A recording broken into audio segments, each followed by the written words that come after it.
Assalamualaikum warahmatullahi wabarakatuh. Keluarga besar SAG, alhamdulillah kita sangat bersyukur kehadirat Allah Subhanahu wa taala, Tuhan Maha Kuasa. Karena kita masih diberikan kesehatan ya, keselamatan tentunya, kebahagiaan, kedamaian, kepasrahan, kesabaran oleh Allah Subhanahu wa taala, sehingga hari demi hari kita melewati puasa ini dengan baik. Ya, saya mengajak semuanya untuk mempertahankan kualitas apa yang kita raih dari puasa-puasa awal kita sampai sekarang ini dan seterusnya. Kita ingin semoga sampai akhir bulan suci Ramadan ini kita mempertahankan kualitas puasa kita insya Allah. Karena kadang-kadang kita itu kan semangat awalnya luar biasa, tapi seiring dengan akan berakhirnya puasa juga kelihatan loyonya. Nah, saya ingin menghimbau terutama keluarga besar SAG, mari kita memperlihatkan keistiqamahan kita, ya, konsistensi kita di dalam menjalankan ajaran agama kita. Agama apapun yang kita anut, kita perlu konsisten, kita perlu, bahasa agama Islamnya itu istiqamah. Istiqamah artinya konsisten mempertahankan kualitas. Ya, tidaklah disebut konsisten itu kalau fluktuatif atau zigzag. Konsisten itu artinya shiratal mustaqim, lurus ke depan. Ya, shiratal mustaqim ini seakar kata dengan istiqamah, mustaqim. Istiqamah itu dari akar kata qama, berdiri tegak, ya, tangguh. Istiqamah konsisten, mustaqim lurus ke depan. Ya, jadi kita berdoakan, ihdinas siratal mustaqim, tunjukilah kami jalan yang lurus. Kalau ingin mendapatkan jalan lurus itu ya istiqamah lah. Istiqamah itu konsisten. Jangan gampang terpengaruh. Kita tahu ada kekuatan iblis dalam diri kita, atau juga manusia bisa menyamar jadi iblis. Istiqamah kita, no, say no way terhadap dosa, maksiat, kejahatan. Itu istiqamah. Nah, dalam kondisi kita sedang berpuasa di era COVID-19 ini tantangannya luar biasa. Tapi perlu saya ingatkan, tidak ada kenaikan kelas tanpa ujian. Di mana ada ujian, di situ pasti akan ada kenaikan kelas. Semakin berat sebuah ujian dan tantangan, maka semakin tinggi kelas yang kita akan raih. Jadi kita jangan bangga pada saat kita tidak punya ujian. Ketenangan, ansih itu tidak ada tantangan. Karena itu pada bulan suci Ramadan kali ini tantangannya ganda. Selain harus berpuasa, ya juga kita harus berhadapan dengan virus yang mematikan ini.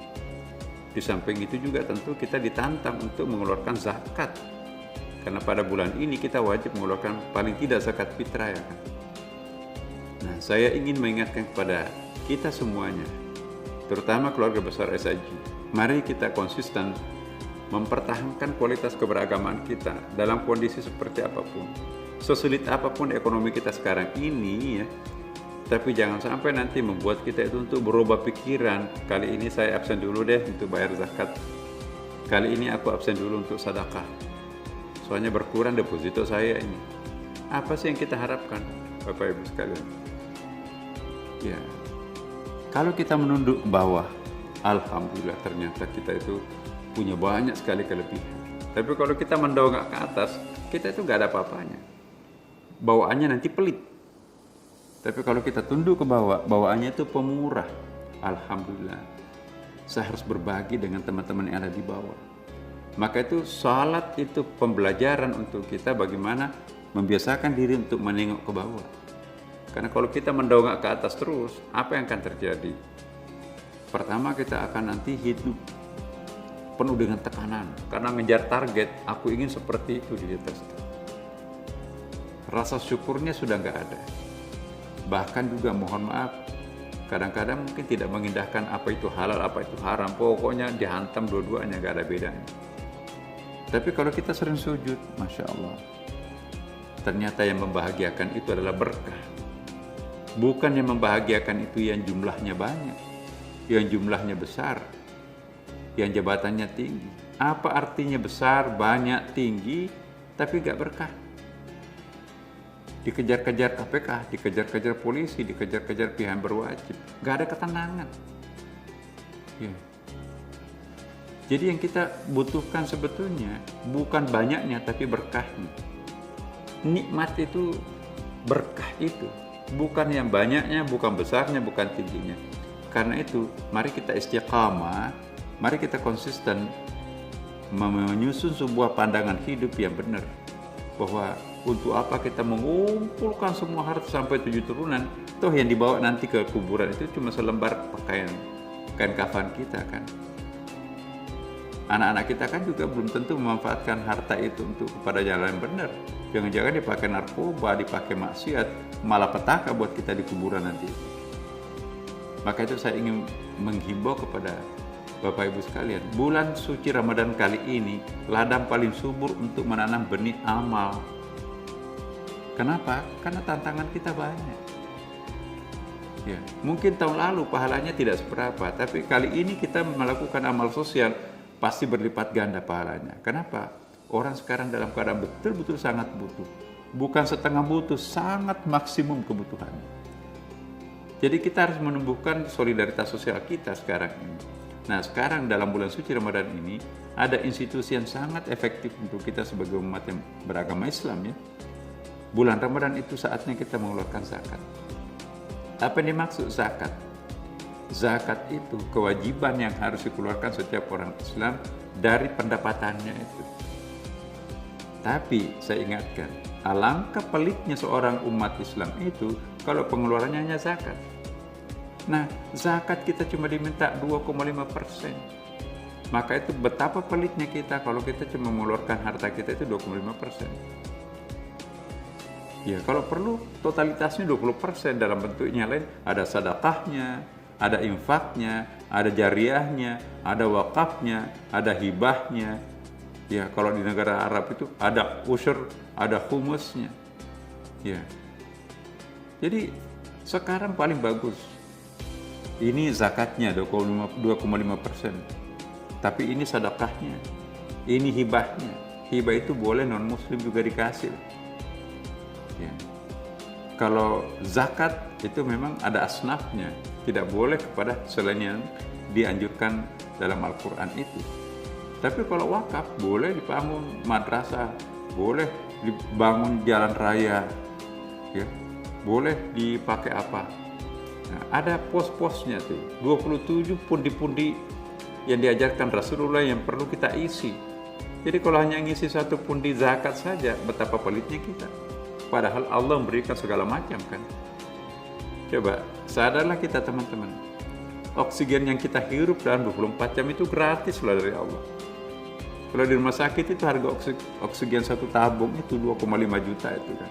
Harganya berapa itu? Nah coba kalau oksigen ini mau dibayar kepada Allah, gak ada artinya. Semua gratis. Ya, kita diberikan kesehatan, mata yang tajam, gigi yang lengkap, kesehatan. Itu seolah-olah kita nikmati tapi tidak pernah mengingat bahwa siapa yang memberikan ini semuanya? Allah kan. Nah cara berterima kasih kepada Allah, bayar zakat, kasih sedekah, kasih infak. Itu anak yatim tuh. Sekarang donaturnya itu pada berkurang sekarang. Mengeluh sekarang anak-anak panti asuhan itu. Dahulu kala, setiap malam itu diundang untuk pergi buka puasa. Tapi anak yatim kita nggak ada satu orang pun yang undang untuk buka puasa. Ada sih yang bawa nasi box, tapi tidak seperti jumlah yang dibutuhkan. Padahal tahun-tahun yang lalu, bingung, undangannya rangkap, undangannya tumpuk-tumpuk. Ini mau dipenuhi yang mana ini? Nah sekarang nggak ada yang undang. Jadi keluhan sekarang yang punya panti asuhan, anak-anak pantinya tuh nggak ada yang beri makan, donaturnya nggak ada juga. Padahal biasanya Ramadan itu banjir bantuan. Nah, terutama kita yang berada di dalam company SIG ini, mari kita lebih peka. Kepekaan sosial kita ini sebagai seorang umat beragama, kriteria keberagaman itu tidak diukur oleh kesalahan individu, tapi kesalahan sosial.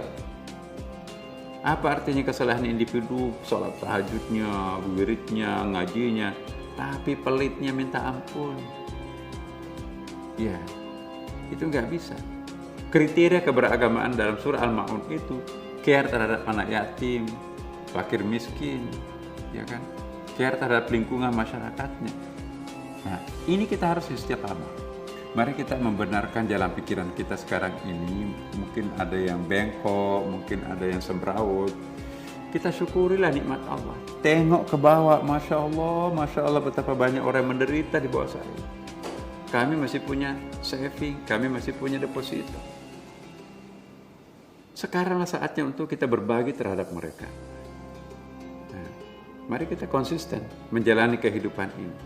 Insya Allah barang siapa yang rajin memberi, maka langit pun juga akan memurahkan rezekinya turun. Siapa yang pelit, maka langit pun juga akan pelit untuk memberikan. Tidak akan ada orang yang rugi, tidak ada orang yang miskin, jatuh miskin kalau dia bersedekah. Semakin banyak sedekah kita, insya Allah semakin banyak rezeki kita dari Allah. Longgar hati kita juga, lapang dada kita. Lurus pikiran kita juga, subhanallah. Jangan sampai kita menyesal di ambang pintu kematian. Kenapa ya dulu saya nggak nyumbang? Padahal banyak deposito, banyak kekayaan, banyak tanah dan seterusnya. Sekarang begitu banyak lahan kita tapi nggak dipakai. Padahal orang mau makan nggak ada makanan. Nah, pada kesempatan seperti ini, mari kita mengetuk pintu hati kita dulu, nggak usah pintu hatinya orang lain. Mari kita mengetuk pintu hati kita sendiri. Ya, apakah telinga saya budak? Apakah mata batin saya sudah buta? Dalam kondisi seperti ini aku masih berlega-lega, aku masih seperti tidak punya beban. Kita lihat dari TV, pemberitaan-pemberitaan TV itu sangat menyentuh batin kita. Kalau batin kita tidak tersentuh melihat penderitaan orang, masyarakat di sekitar kita, berarti kita mati rasa itu. Orang yang mati rasa adalah salah satu orang yang tidak mendapatkan hidayahnya Allah. Tapi kalau sudah sampai air mata itu berlinang, ya Allah, saya bersyukur. Aku tidak seperti mereka. Ya Allah, saya bersyukur. Wujud rasa syukur saya, insya Allah akan saya lelang. Untuk apa kami memiliki mobil yang banyak begitu, sementara saudara kami kelaparan? Yang dibawa mati, apa sih? Selembar kain kafan. Harta yang kita tumpuk itu diperebutkan oleh ahli waris kita nanti, macam-macam yang digunakan untuk apa. Sebelum menyesal, saya ingin sampaikan kepada kita semua, jangan pernah dipanggil Allah sebelum ada wakafnya. Berwakaflah walaupun hanya selembar genteng masjid, walaupun satu bata anak panti asuhan, rumahnya itu ya. Berwakaflah walau hanya satu sak semen untuk pondok pesantren. Berwakaflah walaupun ya apa istilahnya itu, sehelai kain ya, untuk keperluan penutup auratnya orang. Selama kain itu dipakai untuk salat, pahalanya mengalir ke kita. Berwakaflah dalam bentuk membantu karpet masjid yang telanjang itu, karena digulung kan, tapi setelah digulung nanti kita akan buka lagi, udah kumuh. Mari kita introspeksi diri kita sendiri. Kesempatan yang paling bagus bulan Ramadan ini untuk melakukan introspeksi kekurangan-kekurangan sosial apa yang kita miliki. Mari kita mulai hidup baru pada bulan suci Ramadan kali ini. Mari kita menumbuhkan sensitivitas sosial kita, sebab manusia yang beragama ialah yang memiliki sensitivitas sosial. Orang yang mati rasa tidak pernah mau menyaksikan penderitaan di sekitarnya, itu sudah apa istilahnya Quran, fi qulubihim maradun, sakit apa itu kalbunya. Bahkan khatamallahu ala qulubihim, sudah tertutup, sudah terkunci mati pintu hatinya. Nauzubillah min dzalik. Mumpung kita masih diberikan semacam kekuatan batin, ya, kepekaan batin, dengarkanlah suara-suara batinnya, dengarkanlah perasaan. Setiap kali kita berjumpa, ada orang yang minta bantuan, jangan memusuhi, jangan menutupkan pintu. Semoga Allah memberikan kesadaran kepada diri kita sendiri. Jangan hanya kita tahu, tapi kita ada action merealisasikan pengetahuan itu. Semoga pastikan diri kita tahun ini zakat kita itu terpenuhi semuanya. Jangan hanya pintar membayar pajak, tapi zakat itu juga harus sama. Ya, karena Allah yang Maha lihat. Bukan hanya zakat, tapi sedekah, infak jariah. Semoga ada manfaatnya. Wassalamualaikum warahmatullahi wabarakatuh.